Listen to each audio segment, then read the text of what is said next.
Rede Globo apresenta Globo Repórter. O Patrimônio Mundial da Unesco decidiu dar a Ouro Preto o título de Monumento Mundial, atendendo a um pedido do Patrimônio Histórico e Artístico Nacional feito através do Itamaraty e que contou com o apoio da Fundação Roberto Marinho. Ouro Preto equipara-se assim a outras cidades-monumentos da humanidade, como Persépolis, Cracóvia, Centro de Quito e dezenas de outras. Mas o que significa Ouro Preto para todos nós? Além da memória do Aleijadinho, viva através de sua obra, e dos sonhos libertários de Tiradentes que aprendemos a respeitar, o que temos feito pela sua preservação? Não são raros os casos de roubos de arte sacra ou modificações dos traçados originais de casas e de ruas, destruições causadas pelas intempéries ou pelo progresso. E Ouro Preto resiste. O tráfego intenso de caminhões pesados racha a parede das casas. Uma fábrica de alumínio ameaça a lâmina de ouro das talhas nas igrejas, mas o turismo irresponsável que depreda tudo.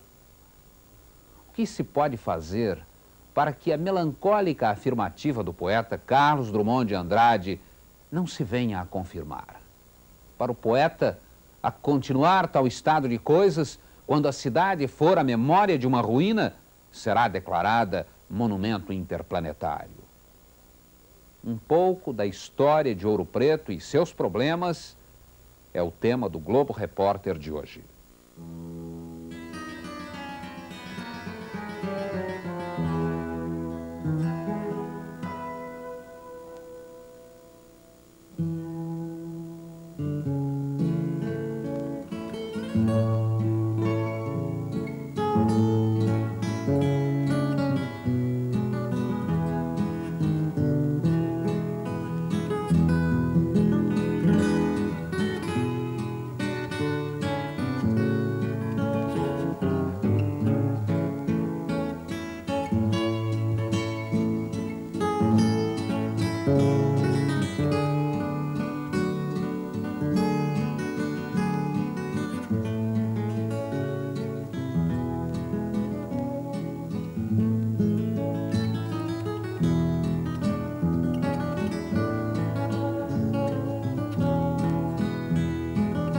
Dia 2 de setembro de 1973.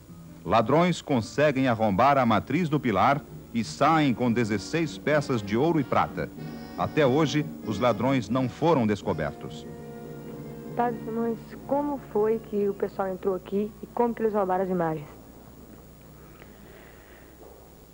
Eles ficaram nesta porta aqui, neste quarto, à entrada da igreja, chamado Cômodo do Senhor dos Passos. Ficaram escondidos, talvez dois, debaixo de um andor, durante uma cerimônia religiosa. 24 de abril de 1975.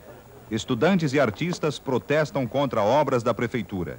Uma passeata desfila pelas ruas da cidade, tentando impedir a modificação do calçamento e colocação de meio-fio.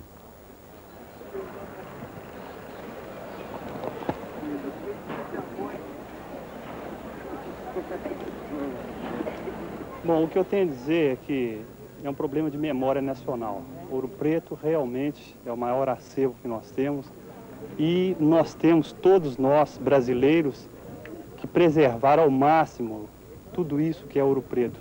Mas dia a dia está acontecendo isso. As coisas relíquias que eu considero, as pedras de Ouro Preto como uma relíquia, como um museu vivo. E hoje está acabando esse museu vivo. De quem que vocês receberam ordem para desmanchar? Do prefeito. Ele falou... Mas nada tinha que responder ao senhor. Por quê? Perfeito. Porque não tem nada que responder ao senhor. Hein? É o prefeito que mandou, acabou. Não tem mais resposta de nada. Dia 25 de janeiro de 1980. As chuvas caídas em Ouro Preto causam deslizamento de terras que ameaçam a Santa Casa de Misericórdia e destrói parte do cemitério da Igreja de São José. 300 casas desabaram e existem mais de 1000 pessoas desabrigadas. As principais ruas de Ouro Preto estão cobertas pela terra que deslizou dos morros. E a infiltração de água está ameaçando as igrejas de São José e São Francisco de Assis. Na altura do quilômetro 60 da BR-356, que liga Ouro Preto a Belo Horizonte, a chuva destruiu 60 metros de asfalto, isolando a cidade e abrindo uma cratera de mais de 30 metros. O prefeito de Ouro Preto, Alberto Caran, faz um balanço dos prejuízos e uma triste previsão. Doutor Alberto, até agora, qual é o cálculo dos prejuízos aqui em Ouro Preto? Segundo os técnicos aqui, sem assim um cálculo muito preciso, já está girando em torno de 40 a 50 milhões de cruzeiros. É o prejuízo geral que tem a cidade e que realmente, se vocês acompanharem pela televisão todos os traumatismos físicos e morais nossos, vocês vão ver que Ouro Preto realmente está precisando de socorro. O povo de Ouro Pretano, o seu prefeito e toda a nossa gente está acompanhando angustiado e emocionado o que está acontecendo aqui. Porque realmente os deslizamentos, os desmoronamentos estão causando transtornos tais que nós estamos mesmo de Ouro Preto vir a desaparecer em curto prazo. Mais uma ameaça. A pequena igreja de São Bartolomeu, num dos mais antigos arraiais da cidade, perde parte do telhado e ameaça desabar. Está bastante estragada e as partes em cima podres. E a qualquer momento isso desaba. Tem uma viga também que caiu, me parece. Caiu uma viga, já há bastante tempo que está chovendo em cima. E tem diversos lugares querendo descer, proveniente as pingueiras. E com a chuva agora está piorando a situação. Agora piorou mais a situação. Vila Rica nasceu aos poucos, sem planos prévios. Brotava da terra como ouro e descia do céu, que do céu vem a fé. Interesses de ordem econômica forçaram o estender dos acampamentos. Motivo de crença, levantaram as capelas. Arraiais iam surgindo.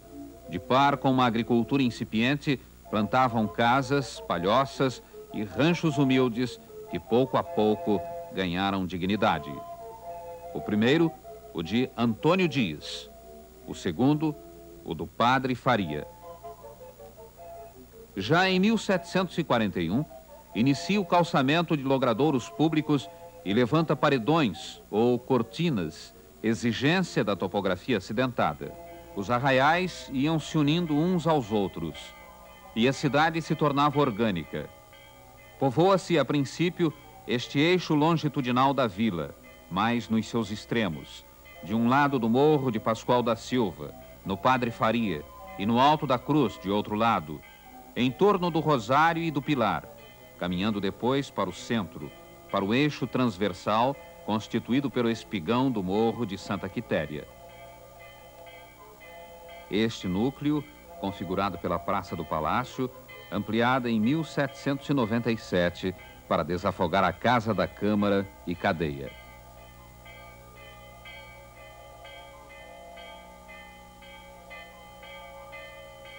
Foi o século XVIII, o autêntico século de Ouro Preto. Se precursores e fundadores tocaram a terra ainda pelo século XVII, a vitalidade atingiu o auge no século XVIII. Deu-lhe o século XIX sua contribuição, mas Ouro Preto já era o que tinha de ser.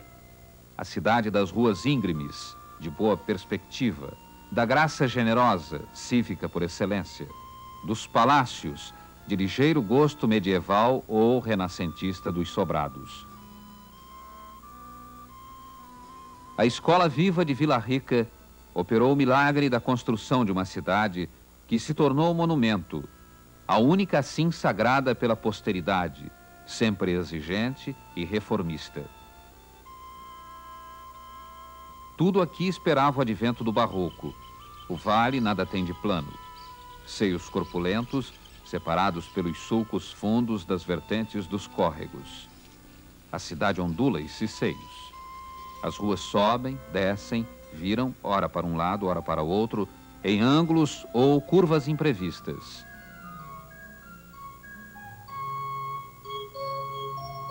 O edifício deve ser plantado de tal forma que integre a paisagem. A arquitetura é tão espontânea e natural e tanto se funde com a paisagem que, pode-se dizer, faz parte da terra, como as árvores da floresta ou o mato do chão. A topografia junta-se à opulência econômica. O ouro rola por toda parte, desperta ambições e desatinos, constrói no sentido material, destrói, talvez no sentido moral, mas interfere a cada passo, estimulando criação e vida. É o gosto da ostentação e o luxo, o barroco. Nesse clima, junto à alta miscigenação de gentes, o barroco é o estilo da opulência, ao mesmo tempo desenvolto e livre, coincidindo com aquela mescla de gentes, de sensibilidades diversas, inquietas e rebeldes, entre liberdades pessoais e anseios de libertação política.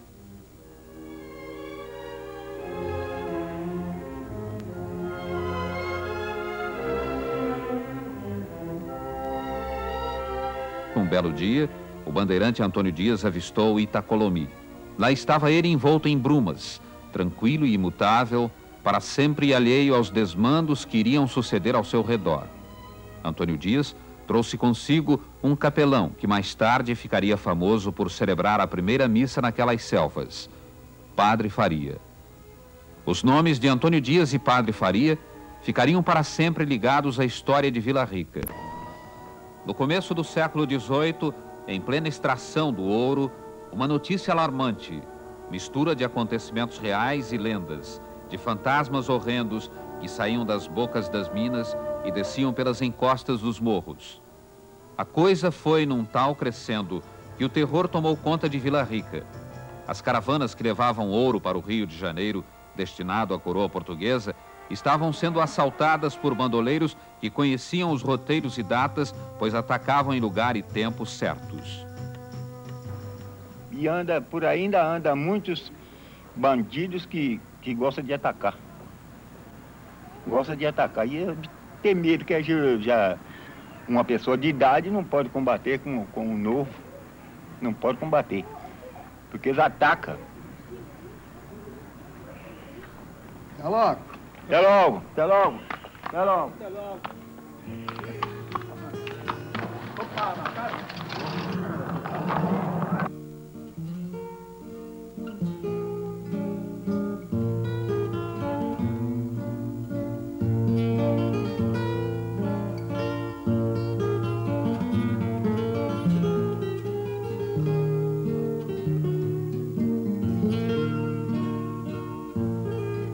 Três anos depois de ter chegado ao Brasil, nomeado por Dom João V, o Conde de Assumar iria ter seu nome ligado a acontecimentos trágicos.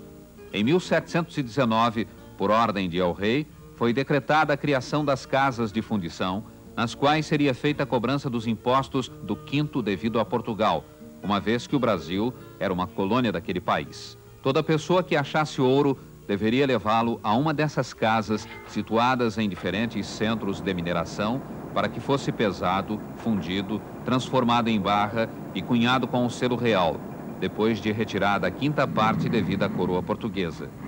Ninguém podia desobedecer à lei. Houve os primeiros protestos contra as casas de fundição ao ser decretado este novo processo de cobrar impostos. E houve a primeira conspiração. O primeiro conspirador, Felipe dos Santos, foi preso, enforcado e esquartejado. Sua cabeça, que sonhara a liberdade, ficou exposta no Pelourinho de Vila Rica. Seus membros sangrentos foram colocados nesta praça em Cachoeira do Campo, onde fora preso. Cavalos que o prenderam estremeciam de dó por arrastarem seu corpo ensanguentado no pó. Há multidões para os vivos, porém, quem morre vai só. Embaixo e em cima da terra, o ouro um dia vai secar. Toda vez que um justo grita, um carrasco o vem calar. Quem não presta fica vivo, quem é bom manda o matar. Dorme, meu menino, dorme, que Deus te ensine a lição dos que sofrem neste mundo violência e perseguição. Morreu Felipe dos Santos. Outros, porém, nascerão.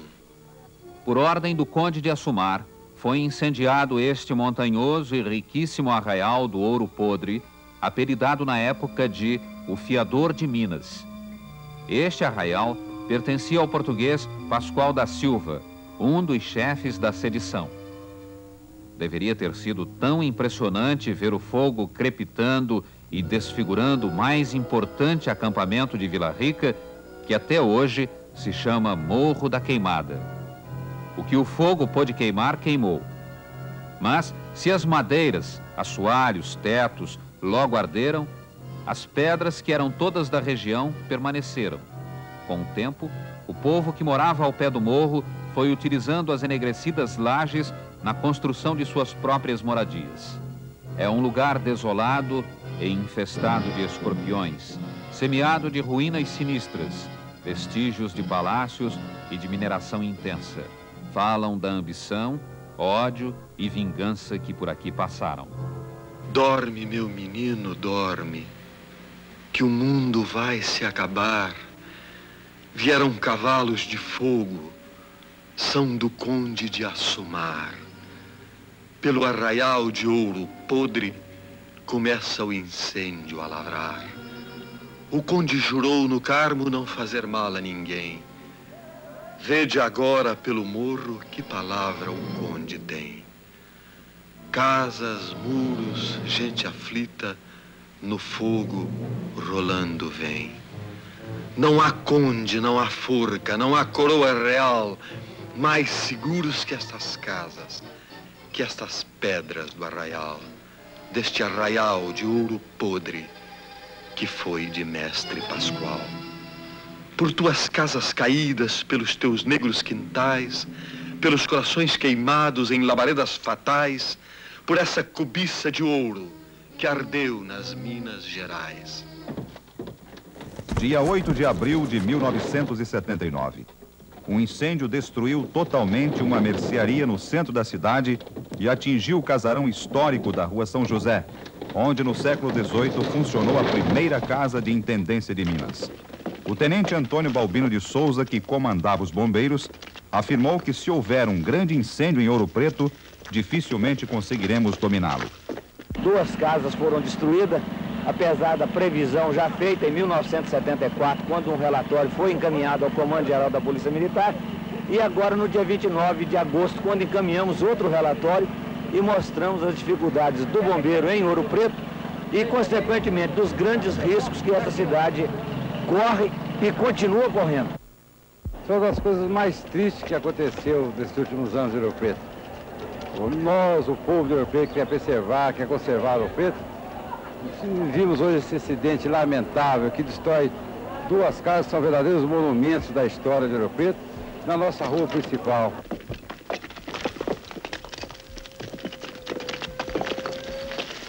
Nós pedimos ao governo federal e ao governo estadual, aos institutos do patrimônio histórico, que têm sido, de certa forma, negligentes por causa da dificuldade de verbas com a nossa cidade, e pedimos ainda, fazemos um apelo à Rede Globo, que está lançando essa campanha pela Fundação Roberto Marinho de Preservação do Patrimônio Histórico, que ela divulgue esse trágico acontecimento, buscando a solidariedade da opinião pública nacional, do governo federal e do governo do estado de Minas Gerais, para que a prefeitura e a comunidade de Ouro Preto, que estão aqui solidárias, tentando combater essa tragédia que aconteceu.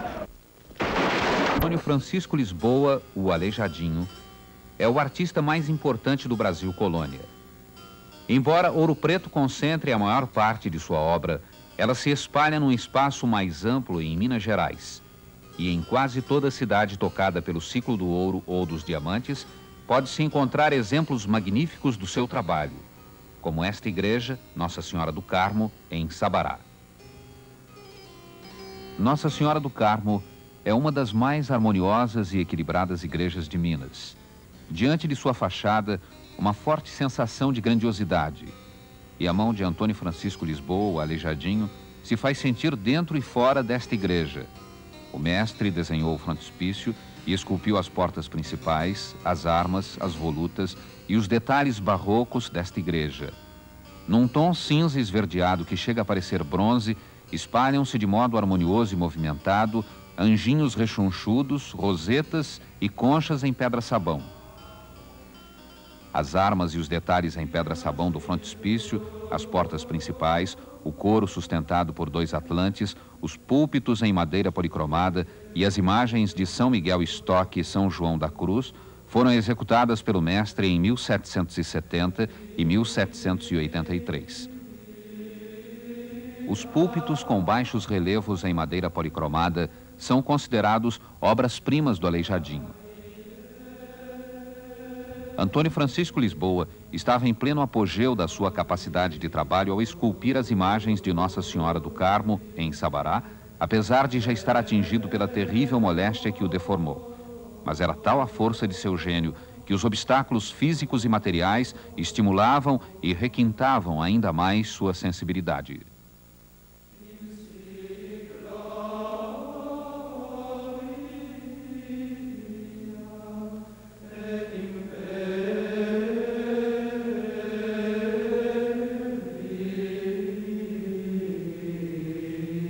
Um anjo da paixão paira sobre a figura de Cristo. Características do Aleijadinho é o longo pescoço em V e as estruturas ósseas do peito, que reaparecem constantemente nas figuras das capelas, as grandes penas das asas, os olhos muito espaçados e os lábios entreabertos por cima do queixo proeminente, redondo e fendido.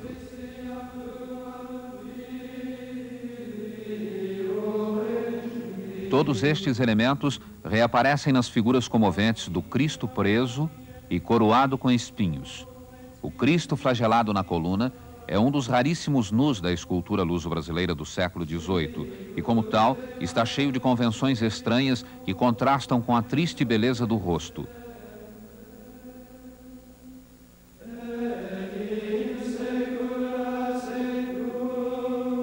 Nas cabeças do Cristo das estátuas de madeira das capelas da Via Crucis, o Aleijadinho se revela, mais do que em qualquer de suas outras figuras, como um escultor do século XVIII. Se ele transcendeu as convenções de sua época nas estátuas dos profetas, também sublimou os maneirismos rococós na bela face do Cristo flagelado na coluna e na cabeça do Cristo crucificado. Sobram elementos suficientes nos cabelos bastos e simplesmente repartidos, nos lábios delicadamente entreabertos e na superfície macia da carne para sugerir as normas italianas do século XVIII. A brancura luminosa da igreja de Congonhas, que se ergue de um conjunto de estruturas baixas e brancas para uso dos peregrinos, a escadaria em terraços e as capelas votivas fronteiras precedem diretamente dos santuários setecentistas do norte de Portugal.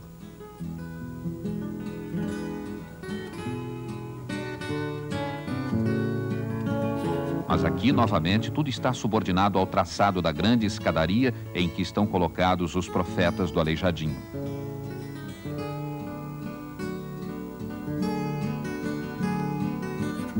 Portugal forneceu o palco e a indumentária, mas os atores são brasileiros. Criou para a escadaria e adro um grupo de 12 profetas de pedra-sabão em que soube livrar-se, como em ocasiões anteriores, do maneirismo de sua época e transportou-se justamente com sua arte a um mundo fora do tempo, da mais profunda expressão espiritual.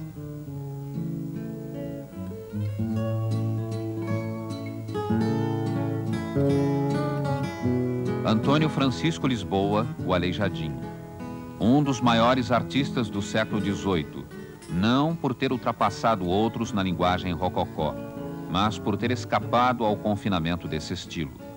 Conseguiu realizar o que foi raramente alcançado em qualquer tempo, pois mostrou-se capaz de criar, através de um processo tão misterioso quanto o seu próprio ser, imagens poderosas, independentes do estilo da época em que trabalhou.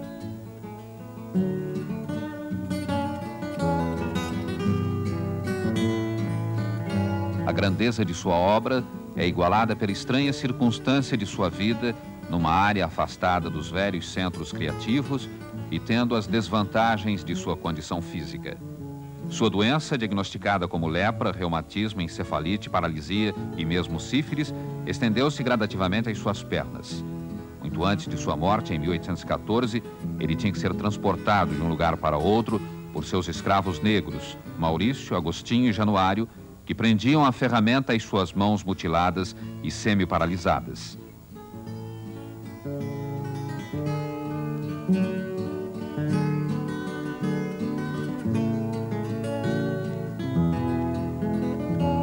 Ele foi, ao mesmo tempo, um audacioso arquiteto, experimentando nova concepção do espaço, um mestre na sofisticada decoração rococó, um renovador espiritual que deu vida nova e nova força à estatuária em madeira policromada do século XVIII e um primitivo na escultura em pedra, onde atingiu uma grandeza de sentimento que pouco tem a ver com o período em que viveu.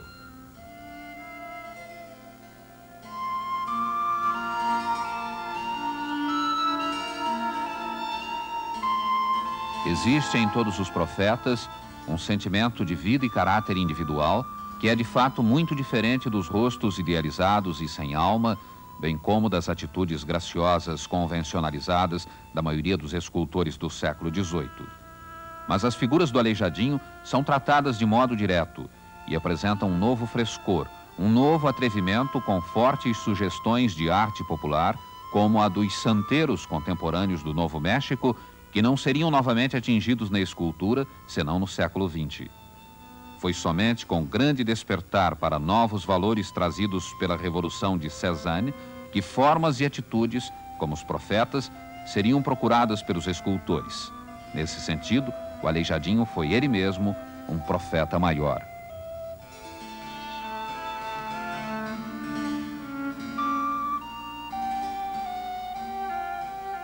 Em fins do século XVIII, sonhos de liberdade e independência foram tomando corpo, alimentados por leituras de Rousseau e Voltaire. Aqui no Morro do Cruzeiros, a meia encosta e voltada para a cidade, a casa onde se reuniam os inconfidentes. Atrás de portas fechadas, à luz de velas acesas, entre sigilo e espionagem, acontece a inconfidência. E diz o vigário ao poeta: escreva-me aquela letra do versinho de Virgílio. E dá-lhe o papel e a pena. E diz o poeta ao vigário, com dramática prudência: tenha meus dedos cortados antes que tal versos escrevam. Liberdade, ainda que tarde, ouve-se em redor da mesa. E a bandeira já está viva e sobe na noite imensa, e os seus tristes inventores já são réus, pois se atreveram a falar em liberdade, que ninguém sabe o que seja. Através de grossas portas, sentem-se luzes acesas, e há indagações minuciosas dentro das casas fronteiras. Que estão fazendo tão tarde? Que escrevem, conversam, pensam, mostram livros proibidos, leem notícias nas gazetas, terão recebido cartas de potências estrangeiras, antiguidades de Nimes em Vila Rica suspensas, cavalos de Lafayette saltando vastas fronteiras. Ó vitórias, festas, flores das lutas da independência. Liberdade, essa palavra que o sonho humano alimenta, que não há ninguém que explique e ninguém que não entenda. E a vizinhança não dorme, murmura, imagina, inventa. Esta casa foi construída no final do século XVIII por João Rodrigues Macedo, sendo mais tarde transformada na Casa dos Contos, a casa onde se guardava o ouro.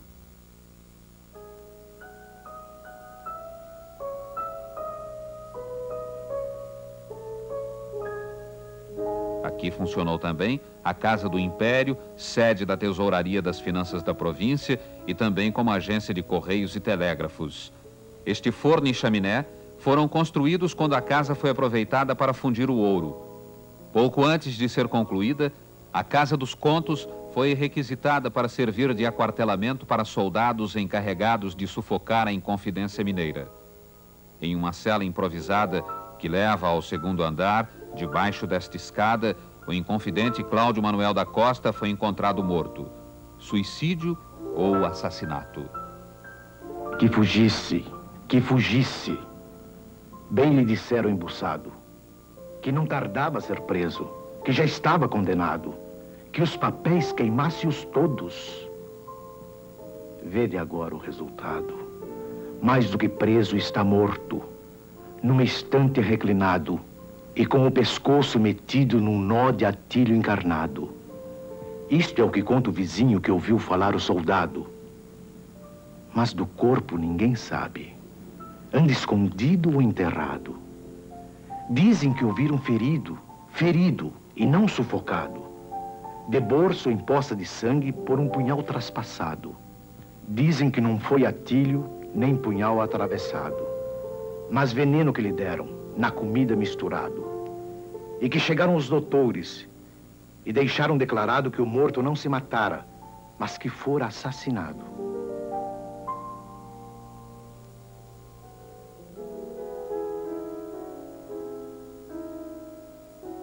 Em 1784, teve início a construção da Casa de Câmara e Cadeia, tendo como mestre de obras Manuel Francisco de Araújo.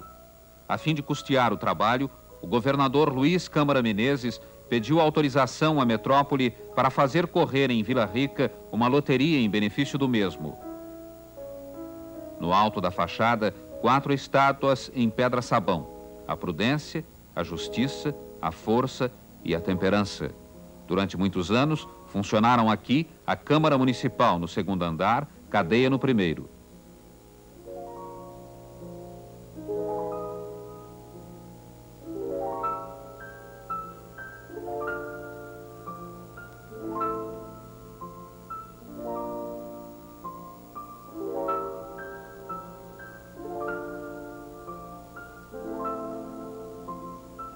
Mostra-se que entre os chefes e cabeças da conjuração, o primeiro que sujeitou as ideias da República foi o real Joaquim da Silva Xavier, por alcunha o Tiradentes.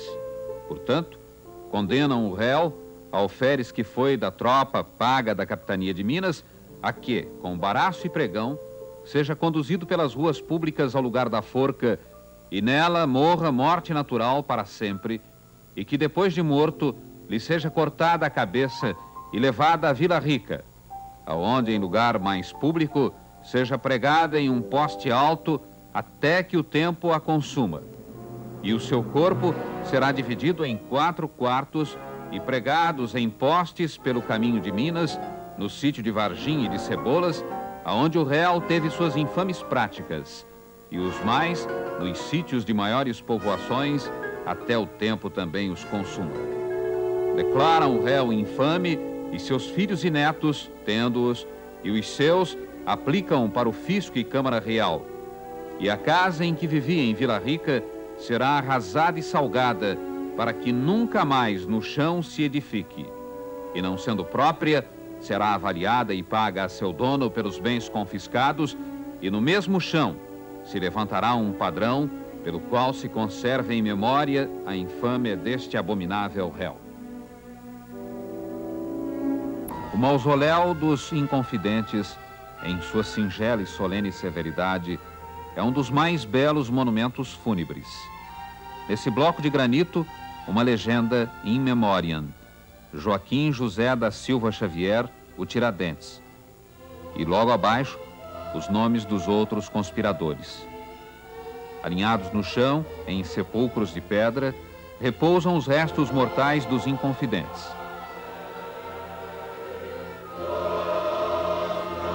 Restos mortais de Maria Doroteia Joaquina de Seixas, a Marília de Dirceu, a musa da Inconfidência.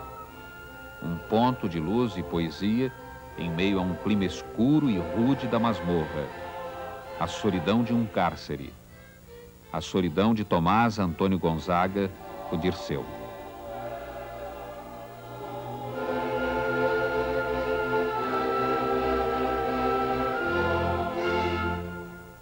Meu sonoro passarinho, se sabes do meu tormento e buscas dar-me cantando um doce contentamento, não cantes, mas não cantes, se me queres ser propício, eu te dou em que me faças muito maior benefício. Ergue o corpo, Os ares rompe, procura o porto da estrela, sobe a serra e, se cansares, descansa num tronco dela. Toma de Minas a estrada, na igreja nova, que fica ao direito lado, e segue sempre firme a Vila Rica. Entre nessa grande terra. Passa uma formosa ponte, passa a segunda, a terceira, tem um palácio de fronte. Ele tem ao pé da porta uma rasgada janela. É da sala aonde assiste a minha Marília Bela. Para bem a conheceres, eu te dou os sinais todos, do seu gesto, do seu talhe, das suas feições e modos. O seu semblante é redondo, sobrancelhas arqueadas, negros e finos cabelos, carnes de neve formadas.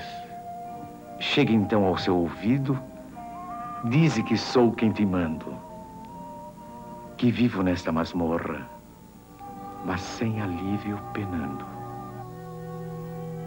Da concepção do artista italiano Virgilio Cestari, o monumento a Tiradentes ergue-se na Praça da Independência.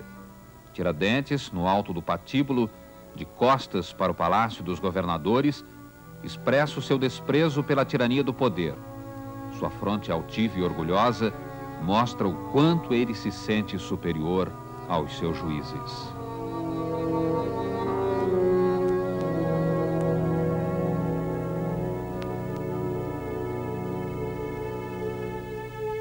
Foi trabalhar para todos, mas por ele quem trabalha?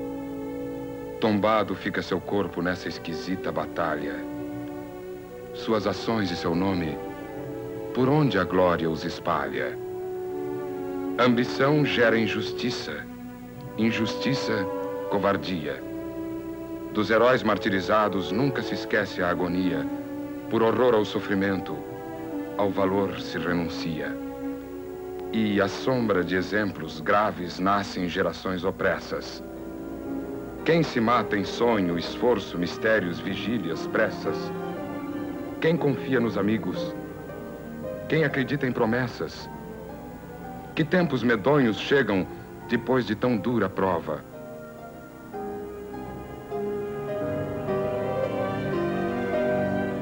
Mas a história de Ouro Preto ainda não está terminada. A imagem de um desses problemas. A fábrica fica fora da cidade, mas a fumaça dela destrói pouco a pouco o revestimento de ouro das igrejas barrocas. Essa talha aqui, muito típica. Simplesmente passo o dedo aqui, mostro para vocês. Isso é alumínio? Esse é alumínio, a base de soda cáustica. Essa poeira vai corrompendo a base do ouro. Então as plaquinhas estão caindo. É uma pena. Nós temos de salvar isso, custe o que custar. Do lado de fora, outro inimigo. As ruas setecentistas não aguentam mais tanto peso. Muitas casas estão com a estrutura abalada. Essa, por exemplo, está com a fachada inclinada. Por enquanto, os ouropretanos reagem com bom humor. Ela é velha assim, mas está mais resistente do que nós, né, Climê? Não sente uma enxaqueca, de uma dor de cabeça, de uma gripe, nem coisa nenhuma. Getúlio Vargas criou o serviço que é hoje o IPAM, fundação dirigida por Aloysio Magalhães. A importância cultural de Ouro Preto repercutiu lá fora, ganhou o reconhecimento unânime por parte dos entendidos. O título de monumento mundial não nos dispensa, porém, de nossos deveres para com Ouro Preto. Somos todos responsáveis por Ouro Preto. Mais do que nunca, ser brasileiro é amar a nossa cultura. É zelar para que a antiga Vila Rica passe ao futuro com a deslumbrante riqueza com que nos chegou do passado.